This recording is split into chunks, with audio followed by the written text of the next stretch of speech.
What's up, YouTube? Back here again in October. Hope y'all had a wonderful September. I know I did.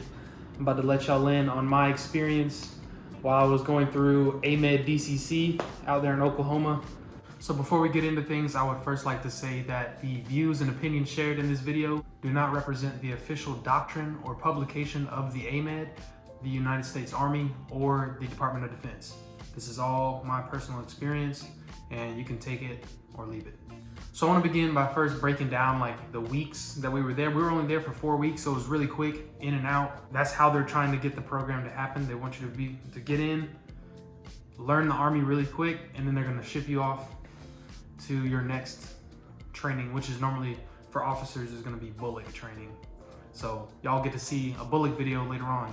Week 1 is going to be a lot of in-processing. That's going to be anytime you change where you're at, it's going to be a lot of in-processing, so they get you in their system. You went and got uniforms, and then you basically just sit in the classroom for the rest of the week and just watch a bunch of PowerPoints. But it's stuff that you need to know before they can even start moving you through the course. Week 2 is very similar, except now you're going to be doing more medical exams. Still a lot of classroom time, sitting down, watching a lot of PowerPoints, just so you get familiar with the Army as a whole. Some of the appointments we had to go to were optometry, dental, audiology, all that kind of stuff. Just those basic things to make sure you're all good. So for those 2 weeks, I would definitely recommend having some form of caffeine to stay awake and stay alert. It does not look good falling asleep or dozing off in the middle of a presentation, especially in the Army. Week 3, oh, you're gonna love it. Week 3 is field week, so you get to do all the cool Army stuff. They go all out this week. So we went to the range simulator to test out guns. On the way there, we did a ruck, which was really cool. It was early in the morning, so you kind of got to see the sunrise and everything. And it was really quiet. It was kind of spiritual, not gonna lie, because you're just walking and it's dark and you're just, the melody of, I don't know, just stepping on the ground. No one's talking. Yeah, it's very relaxing, to me at least. Then we go to the shooting range the next day, and we also did urban land nav. Urban land nav was super cool. I'll get into that later in the video though. That last week, you're gonna be doing your ACFT to make sure that you're physically ready for the Army. You gotta take your DCC, Direct Commissioner Course test.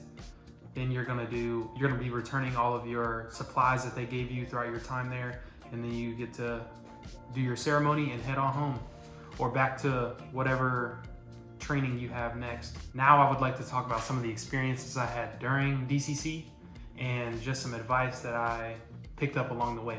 So first of all, try and grow while you're here. Try and get uncomfortable. I was lucky enough to pick up the PSG, the platoon sergeant position for week 3, which was really cool, or week 2 actually, where I kind of marched our platoon around base wherever we needed to go, and I was more in charge of basically making sure everyone was present wherever we needed to be and relaying any kind of information that I receive and disseminating that to everyone else.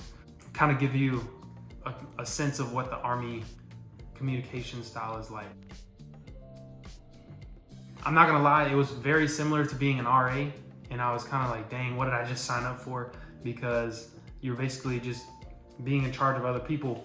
But then I was also thankful for being an RA because it's a helpful skill that basically I'm gonna have to carry on throughout the rest of my professional career. So building that skill early on is very helpful. And it's also best to make the mistakes that you're gonna make regardless in this kind of setting, this training environment, before you get to your first duty station and then everything is actually serious for real. You know, it's better to make these mistakes early on and get help while you still can. Okay, the next thing, a big one for me, was the DFAC, the dining facility. I'm not a fan. I'm not a fan at all, but I made do. I survived. Food is food. Yeah, I would rate it very mediocre.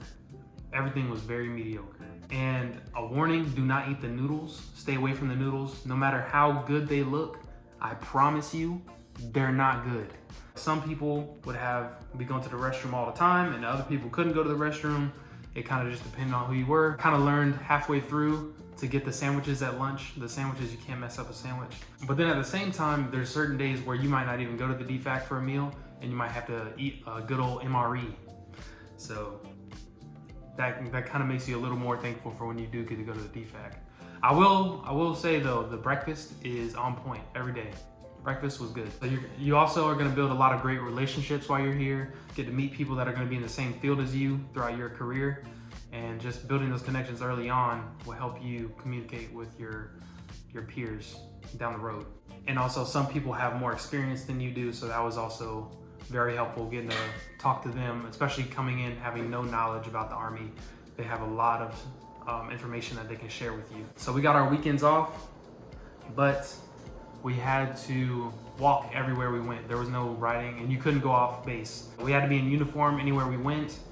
We could be in our PTs if we were just gonna go do something like go to the gym or something like that. On the weekends, we would be able to go to the PX, so that's when I would kind of splurge because we couldn't really spend money the rest of the week, and I would just blow way too much money on food. And you can also get delivery, and that was a terrible idea because I'd be spending $30, $40 on a meal that generally would have been like 20 bucks max. Another thing, you better get used to waking up early. I don't think it was that bad of a transition for me. I normally don't wake up before 7:30 anyway, but they started having us wake up at like 4:35 most days. But after 1 or 2 days, that's kind of just your routine and you adapt. The one plus of that is that you get to see the sunrise every day. So, look at it from a positive point of view. I will say our cadre, especially in the 1st platoon, were great. They were very helpful. They had a lot of insight on everything that you could have asked. And you can tell that they've been doing this for a while and they know exactly where they want you to be by the end of the course. We did have to write a 2 to 3 page paper while we were there. It wasn't super bad. The book was about 94 pages, and they also had an Amazon documentary on it. So it was the same thing. The film was basically the same thing as the book. Everyone did perfectly fine on that. Just make sure you do it. We had to go to a small gym for most of the week. Every weekday, they had a gym attached to our barracks.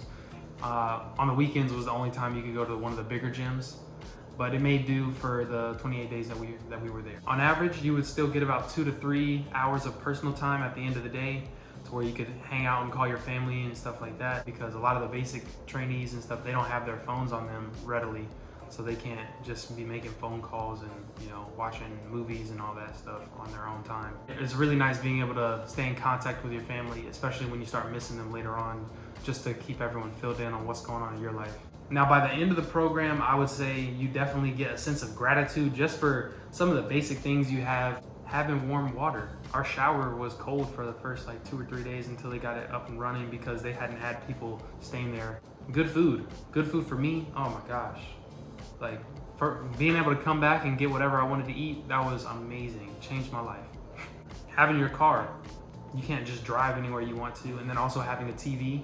I think it was good not having TV because you don't stay distracted, but when you want to have that downtime to just sit down and watch a nice movie, having a nice blanket. Our blankets were wool, so if you want to prepare for that, you can go ahead and bring your own blanket, your own pillows, stuff like that. They'll allow that. Just make sure that they're all white. Also having privacy, because you're going to have a roommate or a battle buddy for the entire time you're there, so you don't really have your own personal space. Especially me having been an RA and everything, I've been living by myself for 5 years now, so it was kind of weird going back to having a roommate for that little period of time.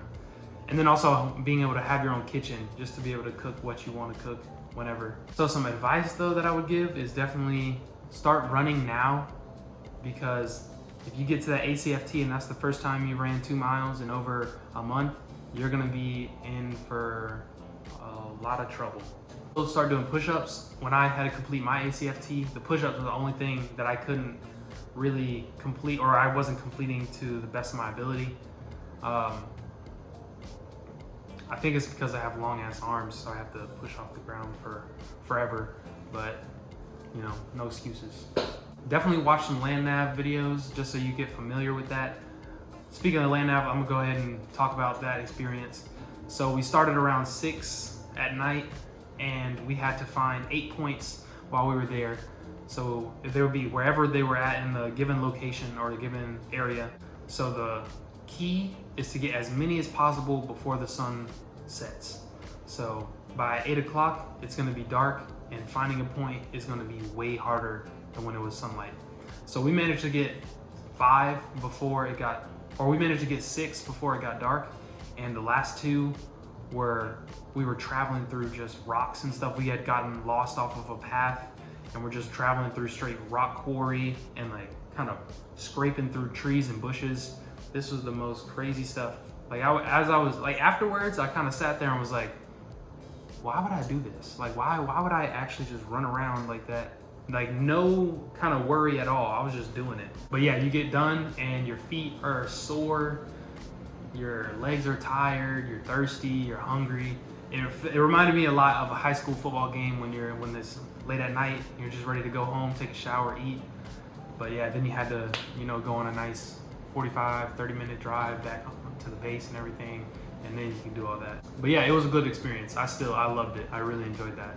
And I'll also say that some of the people that were there that I met while I was there really pushed me to grow in a way that I wouldn't have expected. They tried to make me a runner while I was there. I don't like running like that, I promise you. But they ended up making me, or getting me to do my first 5K when I first got there. And then I ended up running 3 5-mile runs, and I even ran an 8-mile run before my time leaving there. So yeah, I can run somewhat of a long distance now. I never would have thought I would run over 5 miles in my life. Yeah, marathons, no way, not gonna be me. So yeah, that's really all I have for y'all. Just make sure when you're there, just try and get the best out of the experience. You make the experience. Your attitude throughout the entire time is gonna determine if it's gonna feel like it's dragging out and everything's miserable, or you're just gonna suck it up and deal with your circumstances. Now, I'm headed to my next training course, Bullock, which is gonna kind of teach me how to be a better leader. And I think it's gonna be a lot of information thrown at us, but at the end of it, it's gonna be very helpful moving forward in life in all aspects. So y'all will be seeing that video at some point. I really appreciate y'all watching these. Please make sure you like, comment, subscribe, give me some feedback. And I will be getting a nice little ring stand and everything, so I got the lighting hitting my face and stuff. Like, look at the setup. This has been my setup for the past 3 videos. This is, oh my gosh, dude. What? So yeah, trying to move up in the world, Trying to get a little bit more bougie with it. I already ordered it on Amazon. It's on the way. So yeah. All right, I'll catch you on the next one. Y'all be safe. Peace out.